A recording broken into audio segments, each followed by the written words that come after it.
With the review journal, I know you guys do the best you can to try to figure out what might be happening ahead of you, but curious what, how much of a relief it was, especially at 5, that there was clarity that nobody was trading up ahead of you to get, you know, Ashton, or that, you know, the Jacksonville Jaguars actually traded up out of that. We had a sense midday today that there was maybe some action up there. Not quite sure who it was, but you know, we just prepared for all the situations. And listen, if Ashton would have got picked at 5, then we would have been prepared with the next guy to pick, and we would have been super excited about that player too. So, you know, we stacked the board in a way where the top guy comes off the board, and the fact that it was Ashton, we're thrilled about.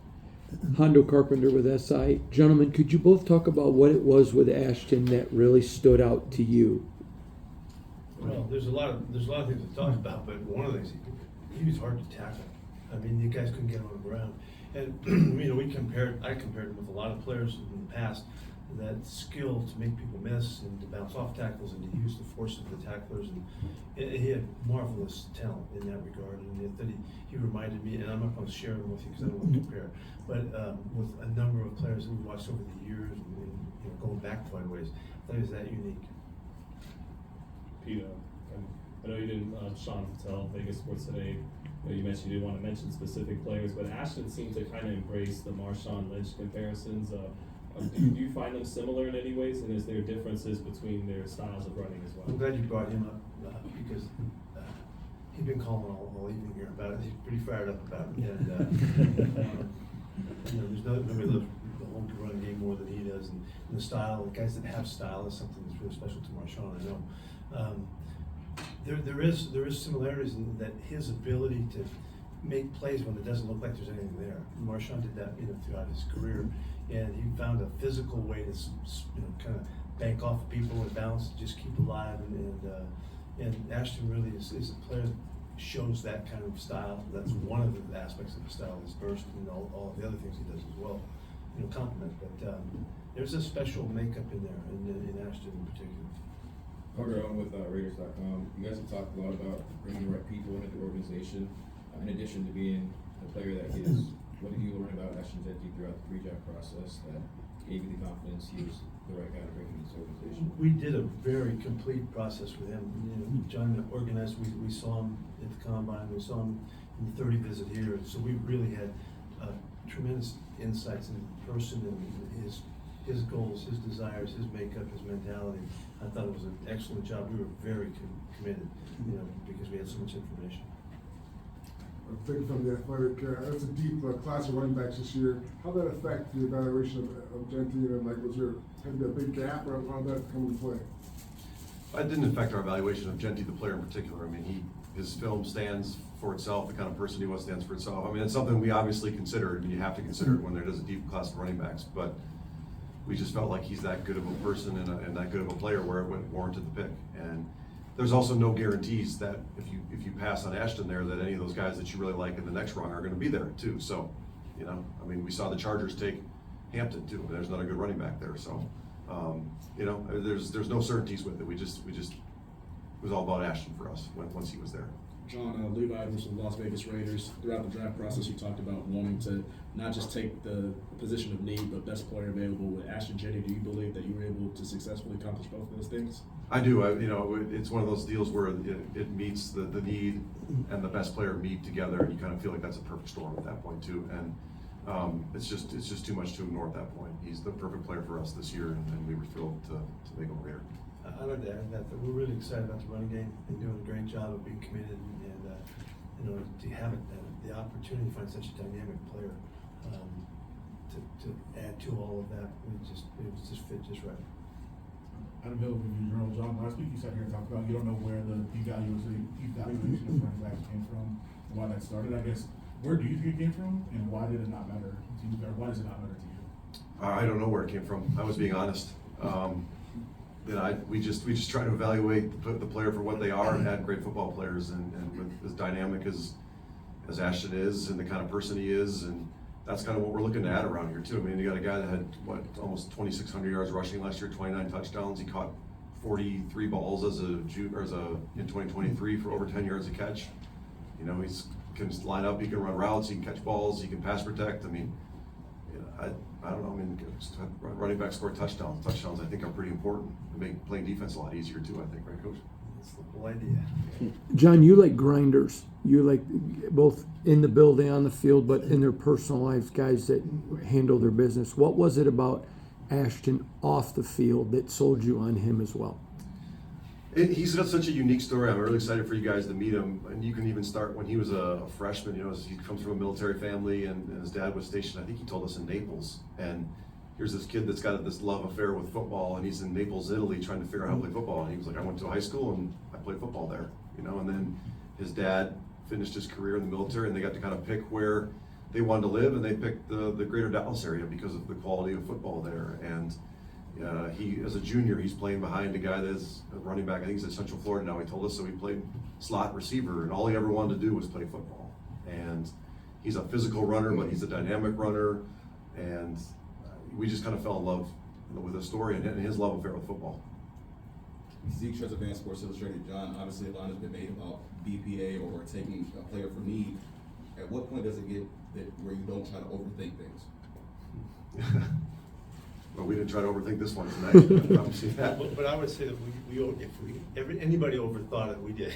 We just kept hammering it, you know. And just, Yeah. and to mention about John being a grinder, we were grinding this one out just to make sure that we got exactly what the information we needed so that we could feel disconvicted into the deal. And we had, you know, it's been a great process. We've had a blast. We've been on this one for a long time and kind of seeing it early, but we didn't take it for anything for granted in this process at all.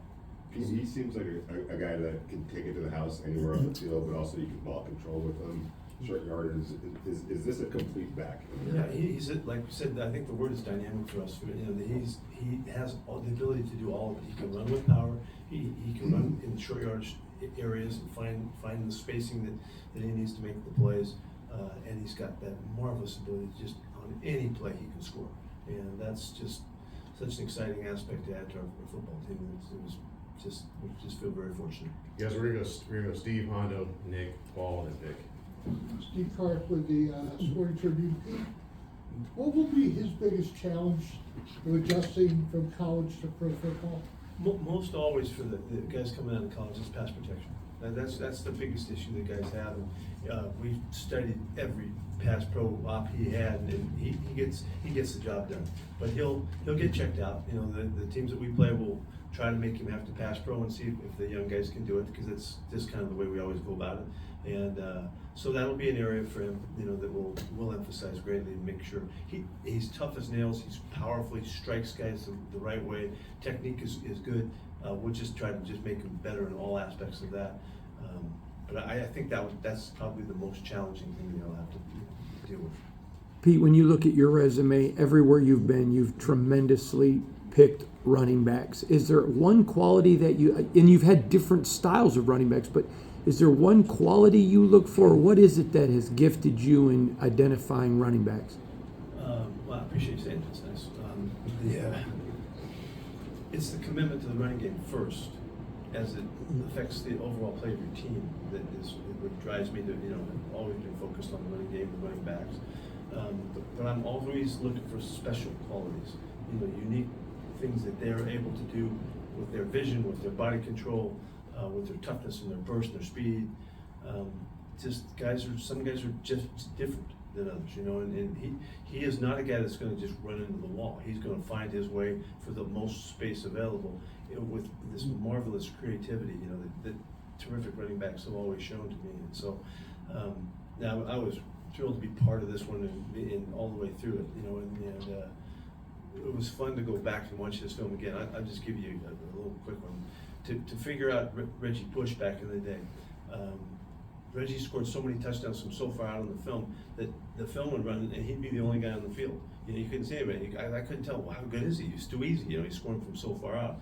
And so but I watched the same film about 50 times, and I try to figure out, I think he's got like everything you could want in a running back, you know. So it's just gone back a long ways, and it's looking for the unique special qualities that guys have that makes them, you know, those wonderful players. Thank you.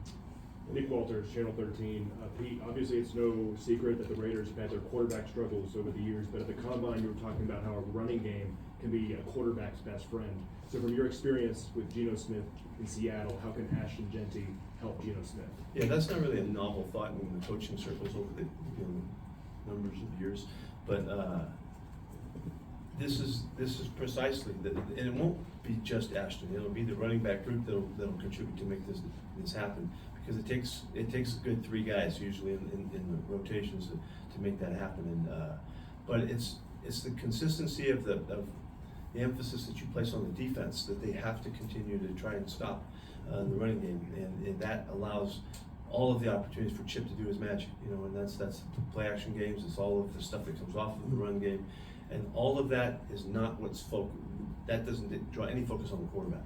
None of those things you're thinking about the QB when you're worrying about the running game. You got to get it stopped, and you're not sure where it's coming from, and that's how you complement the quarterback's position and make it such that we're trying to make it easier on the quarterback, because his job is the hardest in professional sports. So this is the key way to get that done. Pete Paul Gutierrez from Raiders.com. Ashton on the call earlier said that what he thought might have sealed the deal was that he beat you in a shooting contest on his visit. Well, that's not exactly how it happened. You mean you? When's the rematch? No. There'll be no rematch. Yeah, we had there was a little competition thing that the guys had, amongst the guys that we visited. I didn't really enter into the competition. I thought that might be, unfair for them. So, yeah, he did. He came through pretty well. It was good. It was exciting to see. Yeah, John, what was the reaction at home? Did you give Jack a heads up, or what was it? No, I did not give Jack a heads up, and he was very excited. So I'm happy that I still have both my sons in my house and expected to move to Vegas this summer. But he's, for all the reasons I'd said before, fantasy football points and getting a jersey and all that, he's pretty excited. I would like to say that has nothing to do with why we picked him. Just so I was willing to risk it if that's what it took. It ended up being the best player, but it all aligned. We'll wrap it up with Tashawn, Kevin, and then Carter. It's Tashawn Reed from The Athletic. I know it's obviously a lot of work still to be done this offseason, but between Jeanty and Geno and some of the guys you already have, like Jacoby and Brock Bowers, do you feel like you've started to kind of establish an identity on offense kind of at this point in the offseason? I do. I mean, Brock obviously had a fantastic rookie season, and Jacoby's is a great slot player for us, and we had his best season in the NFL last year too. And now we add another dynamic weapon to it with Ashton. We like our offensive line and how it's coming together.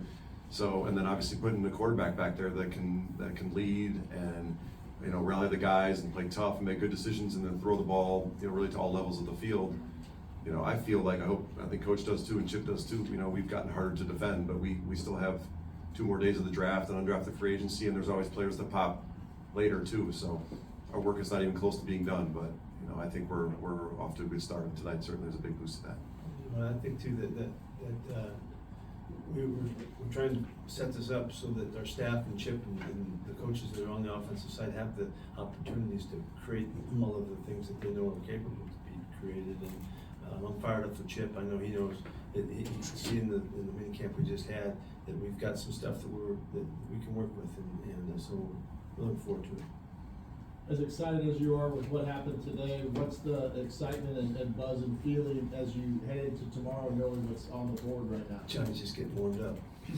He's getting warmed up. There's all kinds of exciting things. Yeah, big day tomorrow. The board came up a little too clean tonight. I mean, we'd like to have seen other teams reach a little bit more, but we'll go regroup tonight and have a good plan for tomorrow. And there's still a lot of good players out there. Yeah, Carter. And John, just when you look at the entirety of this first round tonight, were there any surprises for you? What interested you the most about the way the board fell? And just kind of like you were saying, what are you anticipating for tomorrow as well? Nothing much surprises me in the draft anymore. It's wildly unpredictable, and I think we all do this a long time. You never know when quarterbacks are going to go or running backs, and it's just try to prepare for every scenario. And so, I don't think anything really surprised me tonight. And when I look at our board, I see a lot of good players that are going to be available at 37 tomorrow, and maybe an opportunity to move down and get a few more picks to get more of those players. So we'll have a good plan in place by 4 o'clock. It's 4 o'clock tomorrow, right? I'm still adjusting to Pacific time. I'm used to this being at like 1 a.m., so this is actually pretty nice. Great, thank you, John. Thanks, guys. See you all tomorrow.